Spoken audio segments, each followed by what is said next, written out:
Hello, this is Darren Pulsipher, Chief Solution Architect of Public Sector at Intel, and welcome to Embracing Digital Transformation, where we investigate effective change leveraging people, process, and technology. On today's episode, Onboarding Remote Workers with Denis O'Shea, founder of Mobile Mentor. Denis, welcome to the show. Thank you, Darren. It's a privilege to be here. Thank you for inviting me as your guest. Hey, it was really interesting when we got hooked up and you told me about your company. You told me how, hey, this really helps with what's happened with COVID in a huge way. I was all over this. I said, Denis, you have to come on the show. A lot of my customers and listeners are dealing with this exact problem. So tell me a little bit, Denis, how you got started with Mobile Mentor, why you did it, and yeah, let's dig in. Okay, great. So I started Mobile Mentor 17 years ago, and that followed a previous career at Nokia, the cell phone and the networking business. And I spent 15 years in Nokia in Finland and Sweden and Switzerland and New Zealand. And while I was there, I could see a problem emerging, which was that the technology seemed to be getting ahead of people. And what I could see happening was people were buying smartphones, which were very advanced at the time, and they were not using them for anything smart. They were making phone calls and they were sending text messages. That was about the extent of people's usage back in 2004. Yep, that's very true. And you could see the network vendors were building these advanced networks that were capable of great things. They had lots of Intel technology in them. The cell phones were very advanced, and yet people were just doing very basic things. And at one stage, I was trying to sell a network solution to Orange in Switzerland. And the CEO, he pushed me back pretty hard. He said, why would we buy any more of this infrastructure from you when our customers are not using what we've previously purchased? That's a pretty good point, right? It was a punch in the nose, right? And I lost the sale, and I went away with my tail between my legs and really had to think deep about what's going on here, and you know, why is the technology so far ahead of what consumers actually want to do with their devices? And so I left Nokia and I founded Mobile Mentor to solve that problem. And the way I went about it was I hired an army of young, smart, tech-savvy people, and I set them up so they would go out and sit with a business customer who had just bought their first smartphone and sit with them for 1 hour and get it all working. Because back in 2004, getting your email working was a nightmare. You needed yes, an it was. SMTP. I remember. I remember. You remember, right? Oh, yeah. You needed an SMTP server address. You needed a POP3 server address. You needed this funky little cable you would plug into the phone and into your laptop, trying to sync your calendar, trying to get your numbers ported from your old phone to your new phone. You often had to change all the numbers to the plus international format so you could do roaming. Trying to get web links and bookmarks was a nightmare. Trying to get your music on your smartphone was a nightmare. So we would spend an hour with somebody and get that working. So someone like yourself, you might get your first BlackBerry or your first Nokia device. Yeah, mine was a BlackBerry first. There you go. And getting that working and personalizing it so you could be super productive. So we did that. We started out small, did a pilot, and then we ultimately did that service for 1 million people in some of the big markets like Brazil and China, Australia. And we validated it in New Zealand. We started there and then took it into the big markets. And we did that for 1 million people. So as you can imagine, we learned so much about what drives technology adoption. What are the triggers? What are the barriers? How do people really use technology? And we got good at understanding people and their use of technology. So for us, it was always people before technology. And then as the years went by, cell phones evolved to tablets, which evolved to laptops. And now if we think about mobile workers, they probably have 2 of those 3 devices. They've got a laptop, at least one smartphone, maybe a second. And probably a second, a company one and a personal one. Yep. There you go. And so the modern knowledge worker, as we know them today, are probably working from home some days, maybe from the office sometimes, in between a bit of travel. And wherever they are, they need those devices to work and, most importantly, to be secure. And that's most of the work we're doing nowadays, is helping organizations ensure that their remote workers are secure. So the organization is not getting hacked, not getting ransomed, but also ensuring those employees can be productive wherever they work. So would you say that, I mean, the remote worker, this is something that just exploded with COVID, right? So I'm guessing your phone is ringing off the hook because you guys have already started engaging from the very first smartphone usage. You guys were engaging in the people problem around the technology, security, and remote workers. This is a huge, huge problem that we're seeing. So have you seen an uptick? Have you seen a big uptick? We've seen a very big uptick. We've been on the lucky side of the ledger in that the way we help our clients has been really beneficial through COVID. Now, it's interesting what you said before, but everybody needs this and everybody recognizes the need for this. That's not quite true. There are a lot of people who just grabbed their machines and they went home, and security has not been a primary consideration. It really hasn't. No, I totally agree there. In fact, I think that's why we're seeing such a avalanche. It's almost like a tsunami of ransomware attacks happening right now. Yeah, I think the ransomware attacks are up 500% since the start of the pandemic. That's crazy. And what breaks my heart is seeing where the attacks are happening. You know, the cyber criminals are going after schools and hospitals and government and municipal organizations that are the ones we need helping our kids and our families and our cities and our communities through COVID. And they're the ones under attack. So it's really quite tragic. Yeah, it is. It is. But you're absolutely right. I mean, there was such a rush to get to COVID that security was set aside.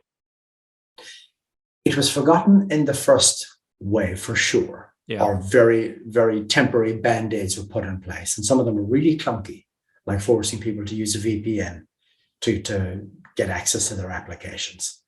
And just when organizations started to kind of get on top of this, the second big thing happened, the chip shortage, the global chip shortage, which meant that companies had to finally front up to the fact that employees were using personal devices, not company devices, because they simply couldn't get them enough company devices.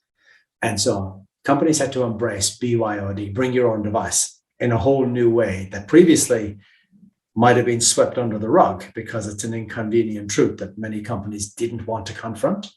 But during COVID, people had to really deal with the fact that employees are using personal MacBook or a personal Windows machine and maybe a personal iPad and maybe a personal smartphone to do their work. And so it became really, really acute during COVID, how much risk organizations were taking with their employees working from home on personal devices, connecting over a domestic internet connection that they're probably sharing with or Starbucks or McDonald's. Yeah, there you go. Yeah. Right. And that domestic internet is probably shared with the TikTok generation and the Fortnite generation and the YouTubers and all the rest of it. And you're asking those people to deal with company information all day, every day. Yeah. So the risk profile went way up for many organizations. And we've seen that. Our customers are calling us saying, how did I get hacked? Well, we trace it back to a Starbucks in San Diego. How's that sound, right? That's where it all started. That's where it all started. Well, your latest hacks.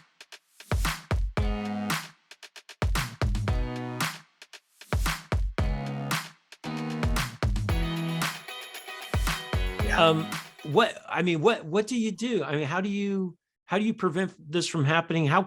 If I'm a CIO, I've already got my team working remote or hybrid, right? They're coming in the office or going and they're working remote. They're starting to travel again. Travel's starting to tick up. What do I do? How do I close Pandora's box so it's been opened? I think the number one thing that organizations can do is get away from using passwords. So wait, passwords are sacrosanct. Everyone knows you need a password, right? Well, you don't. And here is the interesting thing. So passwords were a fantastic invention in 1961. But we found out in 2021 that they were the primary reason organizations are getting hacked and ransomed and compromised. Interesting. Because most attacks start with a compromised password. That's where they start. And that's Yeah, happening primarily in business. from a phishing attack, right? There you go. Yeah. Yep. And it's happening in business, but recently now it's happening in social media as well. So some influencers are having their accounts hijacked, and then they have to pay a ransom to get their account back. Man. It's quite tragic. But in business, if you think about what's happening, we've done the research on this. Knowledge workers today have a ridiculous number of passwords. They have a Yes. whole bunch in their work lives, and they have a whole bunch in their personal lives. And only 31% of people use a password management tool. Okay. Another 31% write their work passwords in a personal journal. Their work passwords in a personal journal. Yeah. And another 24% write their work passwords on a notes application on their personal smartphone. That's right. You can see where this is going, right? Oh, yeah. Password hygiene is very poor, the way people manage their passwords. And then because we're humans, we can't remember long, complex passwords with alphanumeric characters, and we can't change them all every 90 days. We're human, we're lazy, so we find hacks and we find shortcuts. Yeah, we And come up with patterns that we reuse over and over there again. you go. We use patterns. And the BBC did a great study last year. They found that 15% of the British population use their pet's name as the basis for their password pattern. and 6% use the word password. There you go. So as a society, we have a problem where we've got too many passwords. We can't manage them all. We're being lazy in the way we're creating new passwords. And something like 2/3 of people admit that they find easy, that they choose their passwords based on making them easy to remember. Yeah. So, Yeah, absolutely. So we've all got this problem, too many passwords going on. And then there's this bleed, the overlap between your personal passwords and your work passwords. And so if the bad guys get hold of one of your passwords, You're toast. but it's the beginning of the end, because then they can get to something else and something else. And ultimately, if they can get to an account where they can reset your email, where they can get into your email, then they can reset all your passwords. And now they've got you. They can lock you out of all your own accounts and identity. And Well, something like that actually happened to me recently, where I got hacked, or I thought I got hacked. My password got hacked, and because I got a notification, something's changed, and I went, whoa, and I immediately shut down everything. And it turns out it was my son. He was logged onto the computer in the kitchen that we have, where I was logged on and did not log out. And he went to go change his password and changed mine.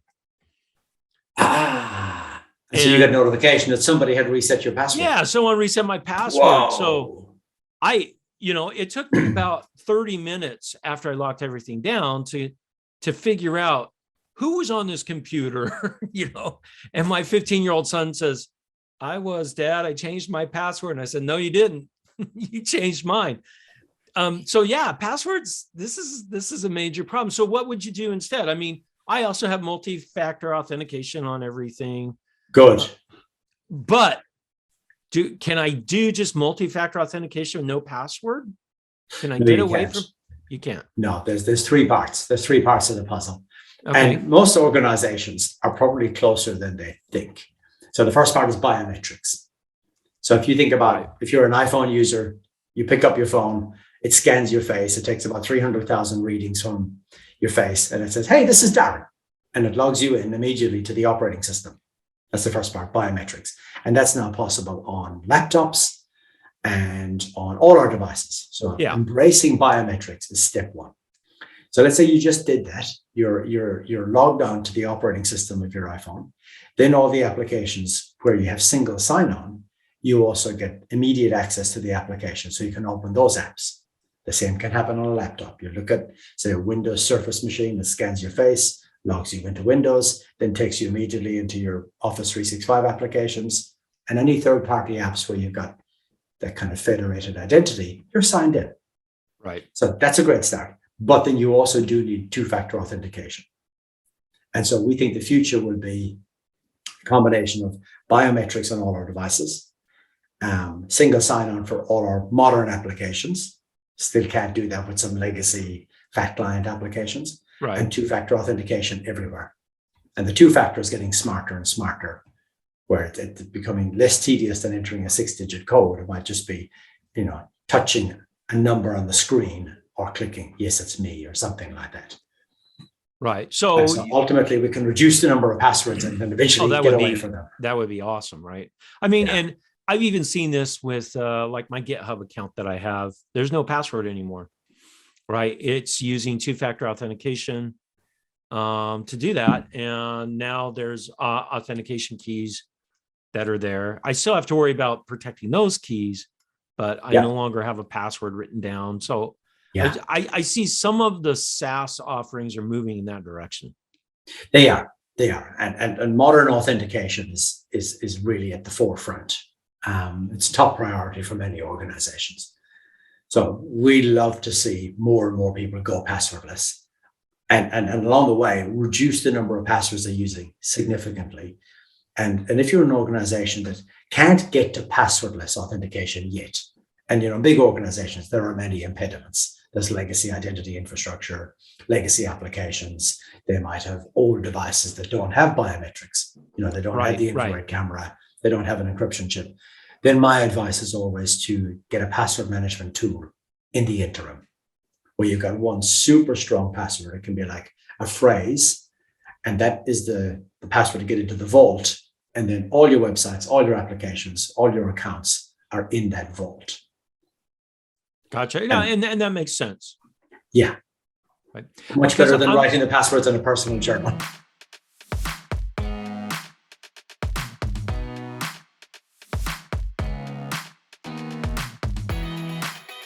And this is going to be very interesting to watch these kids grow up, because my kids have a Chromebook for school.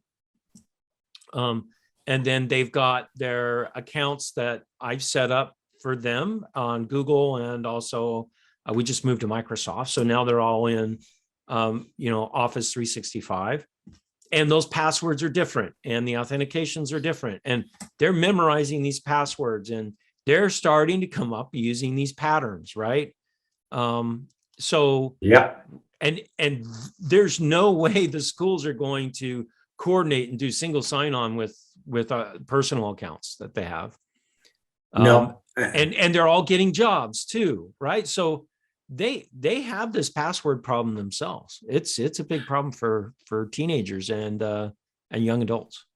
Well, we've surveyed industry on this by generation, and Gen Z has the most passwords.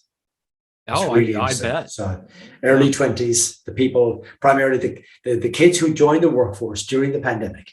And here's what's really interesting. Many of them were onboarded remotely during the pandemic. Yeah. And they've got the most passwords. That's so fascinating. It is. And when you think about it, they came out of college, they joined a company working remotely. In some cases, they'd never met their employer because they're just working remotely. And pre-pandemic, they never knew office-based work culture like we did. Right. We worked in offices. We had all the benefits of having lots of loose connections and knowing what's going on in the company, going for lunches, going for beers on a Friday, all the social things that happen in a work environment. Gen Z has not experienced them yet. And they're dealing with a ton of passwords, as we've been talking about, and a whole bunch of other issues. So they've got a very unique lens in the way they assess their employer. Yeah, they absolutely do, don't they? I mean, yeah, there's a lot of intangibles. So again, I'm going to start moving to hybrid in my organization. If I'm a CIO, I've onboarded a bunch of Gen Z in the last year and a half, 2 years. Culture's already starting to sink in. How do I get these guys back? How do I get them into the office? Because now we're hearing people going, I'm never going back to the office. I'll just quit my job. I'm like, that's unheard of. And I'm an ex-gener, right? You're going to quit your job because they make you go to work? I don't understand. Well, here's the really interesting thing. The research we've done shows that people have a preference to work from home, but across all industries, people believe they're actually more productive in an office setting. Yes. Which is a crazy dilemma. So everyone's saying, I want to work from home and stay at home forever. But actually, just quietly, they feel they were more productive in the office. So it's a Fascinating. really interesting dichotomy for the employer. Do you try and force these people to come back to the office? And if you do, by the way, the research tells us that 67% of Gen Z think other companies are doing a better job providing technology to their employees. So if we push Gen Z or try and pull them into the office, guess what? They'll just They'll go just somewhere resign. else. Exactly.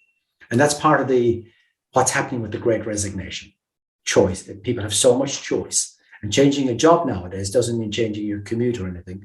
It just means taking a new laptop out of a box and putting your old laptop into a box and sending it off to an address. Yeah. But you sit at the same desk and you look Yeah. at the same monitor all day.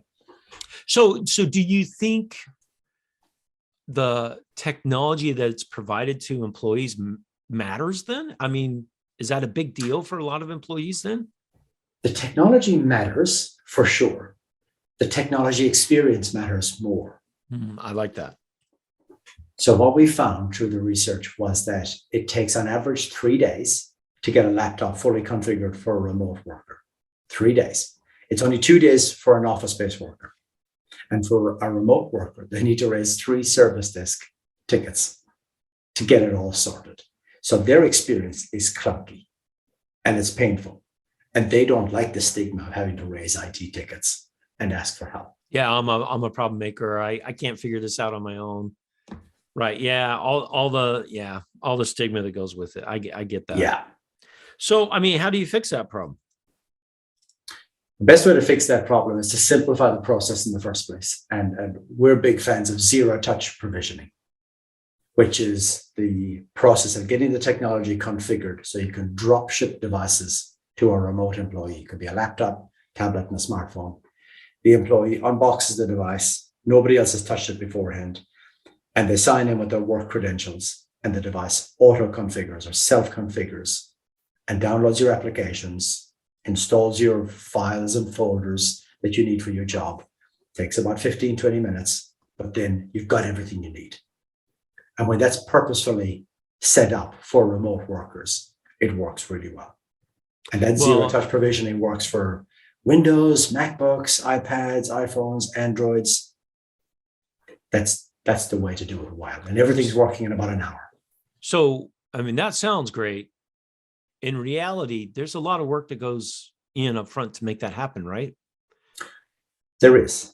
And that's a lot of the work we do working with clients and helping them get that configuration working so that when they do drop ship their devices or buy the next pallet load of machines and give them to their users, that they all light up and self-configure, pull down their applications from the cloud, install everything remotely. So that IT people don't have to take the device out of the box, don't have to manually configure it, don't have to repackage it and ship it out to the employee. And that makes sense. I mean, when I get a new laptop at home, I haven't owned a laptop in 30 years. My own. Isn't that horrible? Yeah. Right? Because your employer provides it. My employer always provides it, but my wife and my kids have laptops. When I get those, they're working within an hour. Everything's downloaded, everything's working. So you're right. Why isn't that the case at my work laptop? Which you're right. 2 to 3 days. That's about what it is. And it's painful, and there's lost productivity, and there's frustration, and it's a demoralizing experience for the remote worker who doesn't know these people in IT, has perhaps never had the experience of getting walk-up support from IT. Yeah, and that's interesting because this is your first impression of your company that you're working for. Brand new and they don't have their act together. They can't even give me a laptop that connects to the stuff I need to do at work. So I watched a very interesting episode recently with a president of a company. It took about 3-4 days for him to get his kit sorted out, and it required many service desk calls and escalations. And they were telling him, okay, you need to uninstall this application now. Then you need to reset your password. Then you need to download this. Then there's a new profile we're going to push out. Then we've got to delete this. And I'm watching this like, oh my God, how to set that president off on the wrong way, get him started on the back foot in that organization. how to get fired as an IT professional. Service the CEO and tell him he has to uninstall something and install something. And it was multiple times and resetting passwords and all the two-factor. And I was watching this and going, oh my God. Yeah. Very frustrating. What a nightmare. That's a nightmare for sure. Yeah.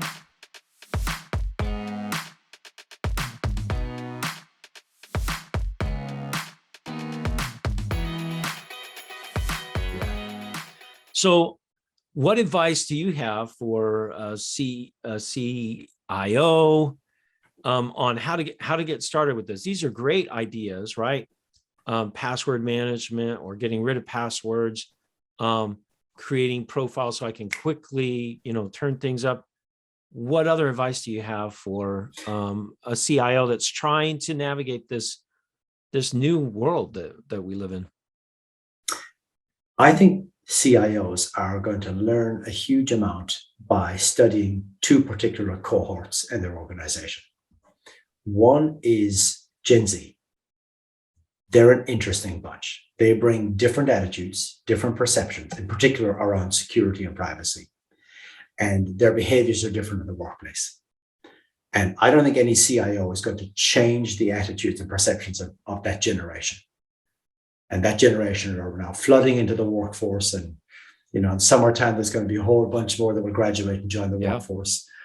And over the next 5 years, Gen Z will pretty much take over a lot of the tech roles, tech savvy roles in organizations, because they're coming out of colleges with their degrees.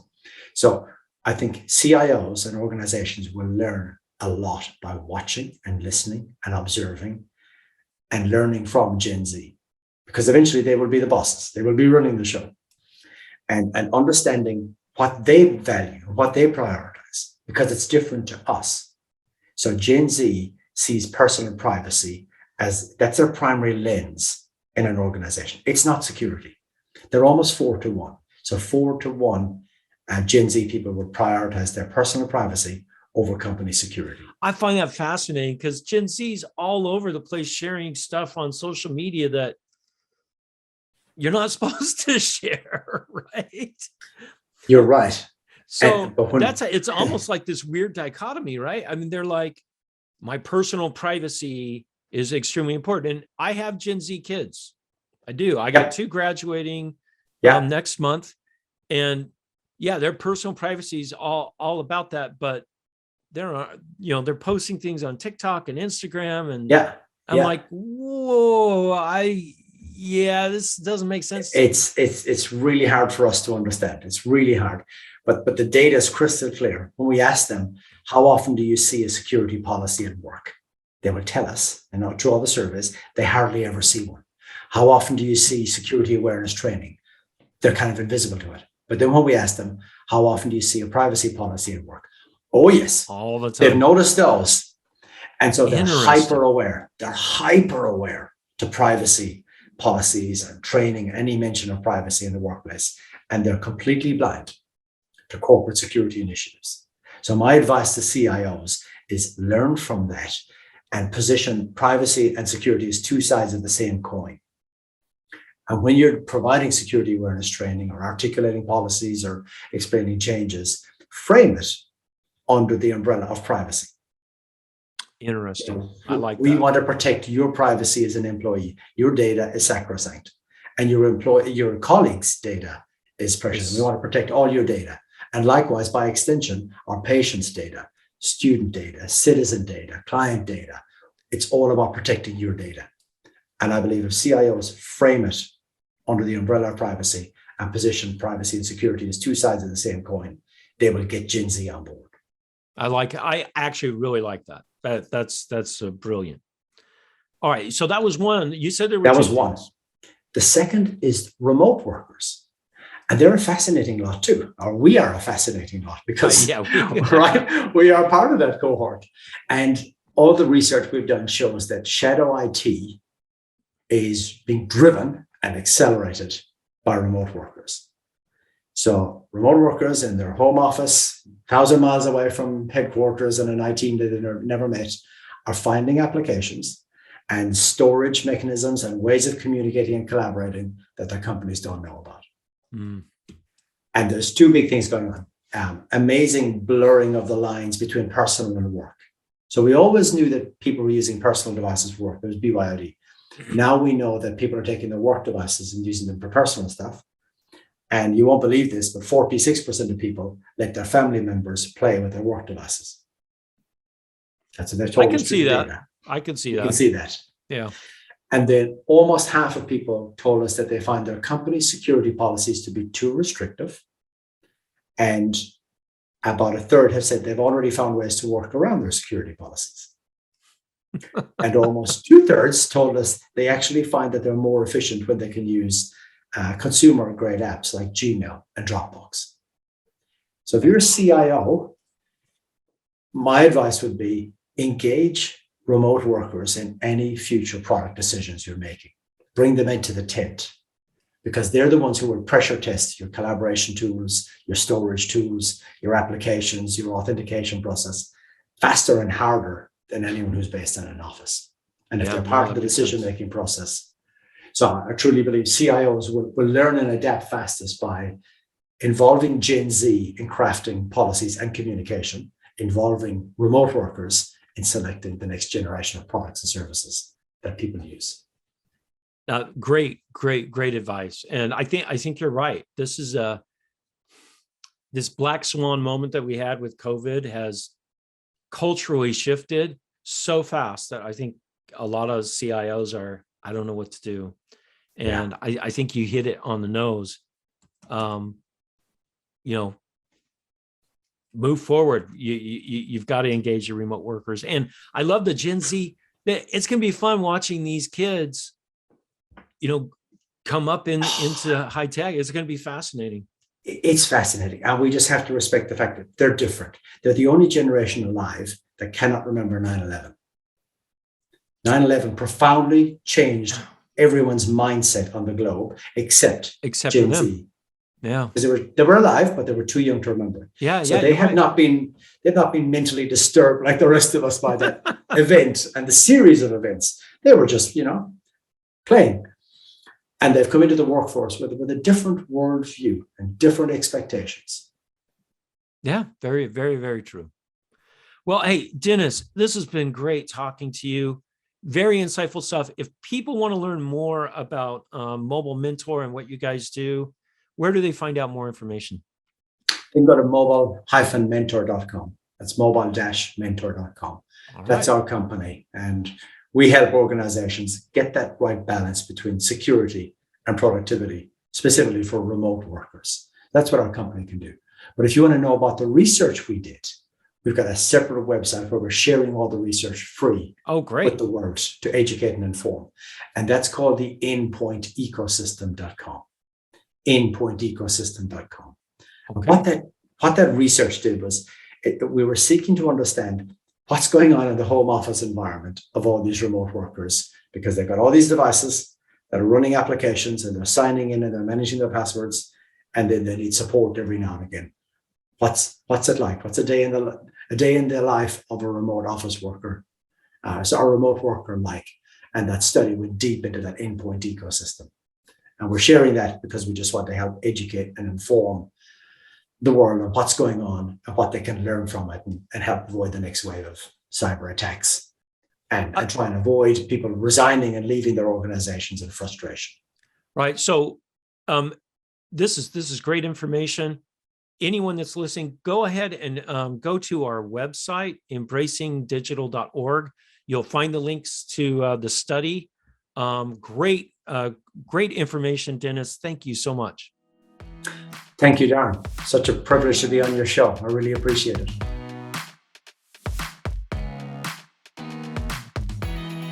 Thank you for listening to Embracing Digital Transformation today. If you enjoyed our podcast, give it 5 stars on your favorite podcasting site or YouTube channel. You can find out more information about Embracing Digital Transformation at embracingdigital.org. Until next time, go out and do something wonderful.